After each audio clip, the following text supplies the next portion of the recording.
எங்கள் ஃபிஷர்மேன்ஸுக்கு எப்போவுமே ஒரு ஸ்ட்ராங்கான கோல் இருக்கும் ப்ரோ. காற்றடிச்சாலும் சரி, மழை அடித்தாலும் சரி, கடலுக்கு போயிட்டு மீன் பிடிச்சிட்டு வரணும் ஃபேமிலிக்காக. அவ்வளோதான். நைட்டு 1 மணிக்கு எழுந்து வலையை தூக்கி போட்டில் போட்டு ஐஸை வாங்கிட்டு, இன்றைக்கி நீ தான் தாயே படி அளக்கணும் அப்படின்னு சொல்லிட்டு கடல் மாதாக்கு ஒரு சல்யூட்டை போட்டு 4 மணிக்கு போய் வலையை இறக்கி காலையிலேயே அந்த மீனை பார்க்கும்போது அன்னைக்கு மட்டும் ஒரு பாக்ஸ் மீன் நமக்கு கிடைச்சதுன்னு வச்சுக்கோங்க, எங்களை மாதிரி ஒரு சந்தோஷமான நாள் இந்த உலகத்தில் யாருமே பார்க்க முடியாது. இன்னைக்கு சாப்பாட்டுக்கு கிடைச்சதுடான்னு சொல்லிட்டு நிம்மதியாக கரை வந்து சேருவோம். சம்டைம்ஸ் அது கூட கிடைக்காது, பட் இருந்தாலும் அடுத்த நாள் நாங்கள் கடலை தேடியே போவோம். எங்கள் ஃபிஷர்மேன்ஸுக்கு எப்போவுமே ஒரு ஸ்ட்ராங்கான கோல் இருக்கும் ப்ரோ. காற்றடிச்சாலும் சரி, மழை அடித்தாலும் சரி, கடலுக்கு போயிட்டு மீன் பிடிச்சிட்டு வரணும் ஃபேமிலிக்காக. அவ்வளோதான்.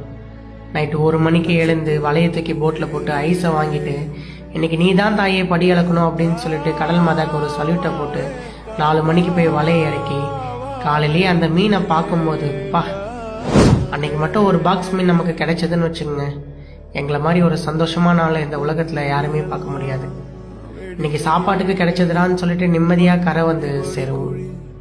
சம்டைம்ஸ் அது கூட கிடைக்காது, பட் இருந்தாலும் அடுத்த நாள் நாங்கள் கடலை தேடியே போவோம்.